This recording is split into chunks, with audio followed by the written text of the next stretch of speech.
Primera parte. La pobreza del hombre como resultado de la riqueza de la tierra. Fiebre del oro, fiebre de la plata.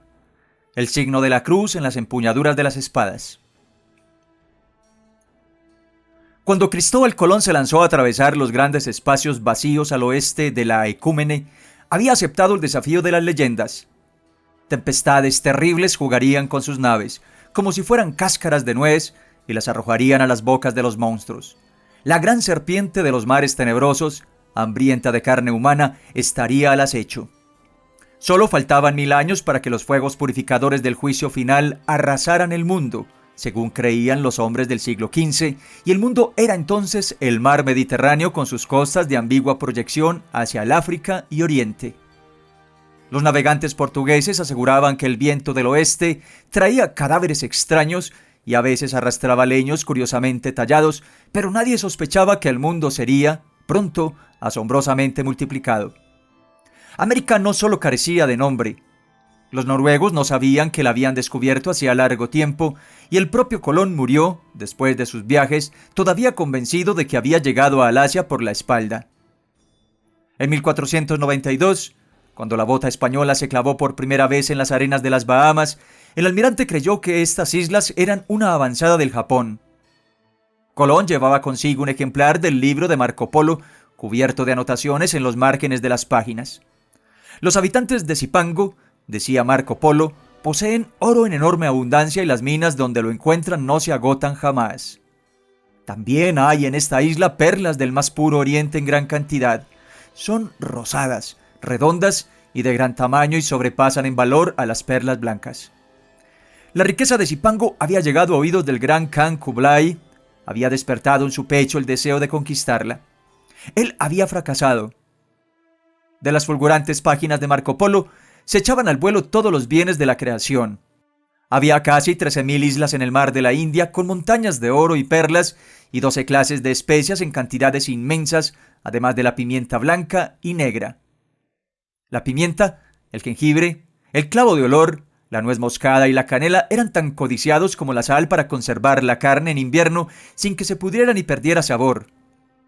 Los reyes católicos de España decidieron financiar la aventura del acceso directo a las fuentes para liberarse de la onerosa cadena de intermediarios y revendedores que acaparaban el comercio de las especias y las plantas tropicales, las muselinas y las armas blancas que provenían de las misteriosas regiones del Oriente. El afán de metales preciosos, medio de pago para el tráfico comercial, impulsó también la travesía de los mares malditos. Europa entera necesitaba plata. Ya casi estaban exhaustos los filones de Bohemia, Sajonia y el Tirol. España vivía el tiempo de la Reconquista. 1492 no fue solo el año del descubrimiento de América, el nuevo mundo nacido de aquella equivocación de consecuencias grandiosas. Fue también el año de la recuperación de Granada. Fernando de Aragón e Isabel de Castilla, que habían superado con su matrimonio el desgarramiento de sus dominios, abatieron a comienzos de 1492 el último reducto de la religión musulmana en suelo español. Había costado casi 8 siglos recobrar lo que se había perdido en 7 años, y la guerra de reconquista había agotado el tesoro real.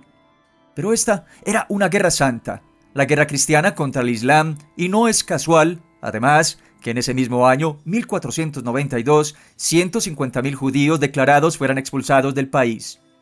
España adquiría realidad como nación alzando espadas cuyas empuñaduras dibujaban el signo de la cruz. La reina Isabel se hizo madrina de la Santa Inquisición.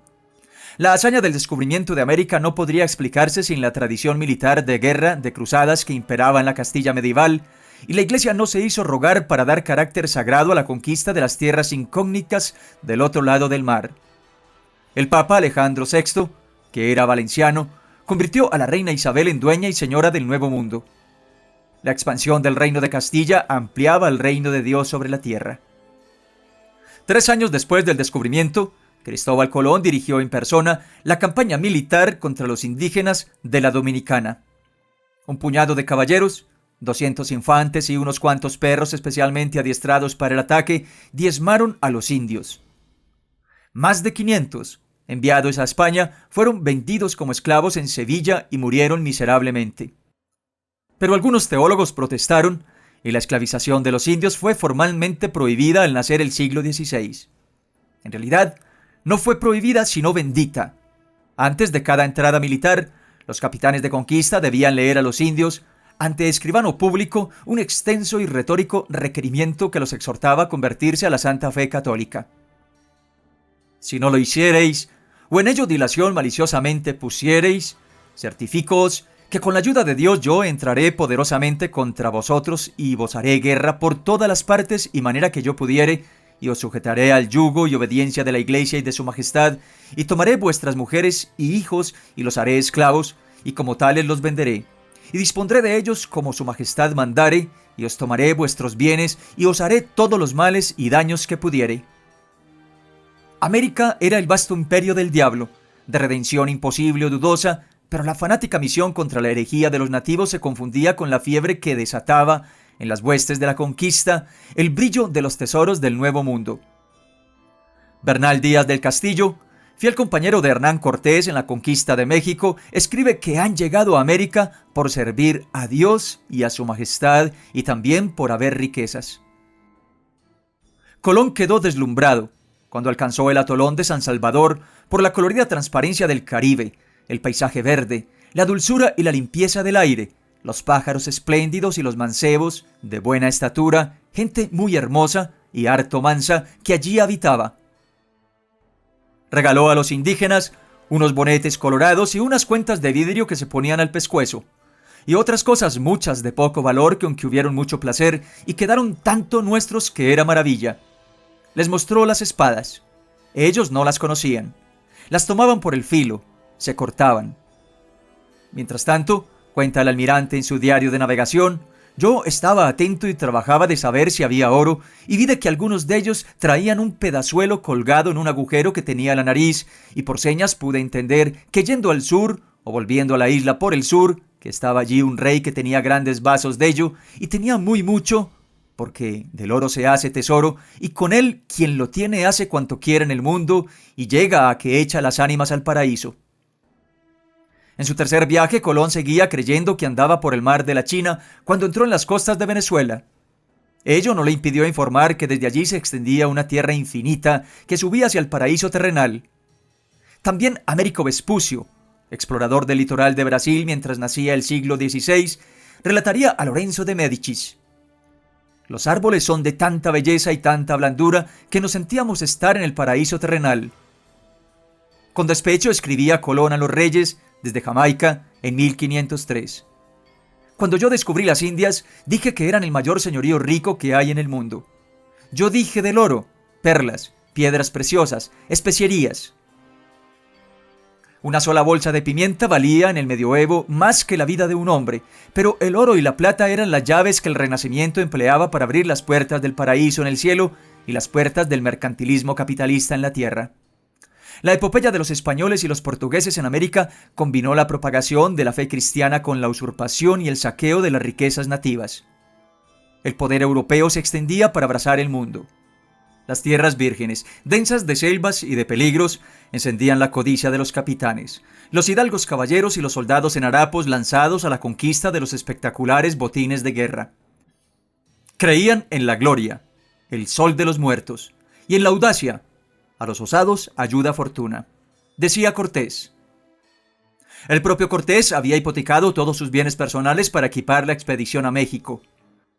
Salvo contadas excepciones como fue el caso de Colón o Magallanes, las aventuras no eran costeadas por el Estado, sino por los conquistadores mismos o por los mercaderes y banqueros que los financiaban. Nació el mito de El Dorado, el monarca bañado en oro que los indígenas inventaron para alejar a los intrusos.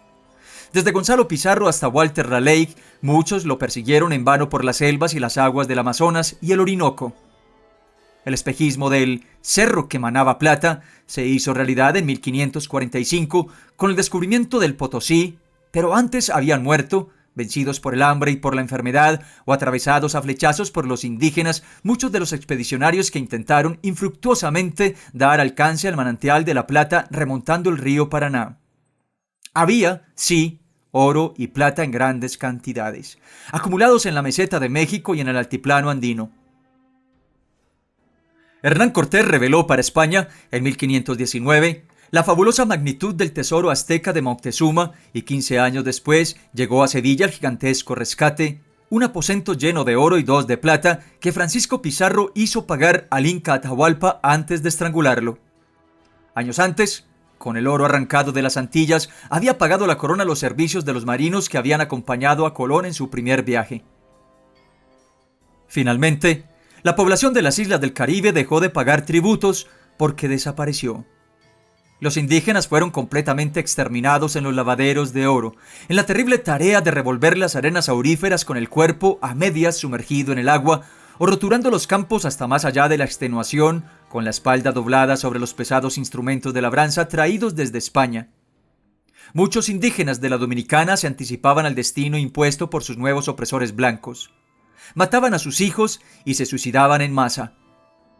El cronista oficial, Fernández de Oviedo, interpretaba así, a mediados del siglo XVI, el holocausto de los antillanos. Muchos de ellos, por su pasatiempo, se mataron con ponzoña por no trabajar y otros se ahorcaron por sus manos propias.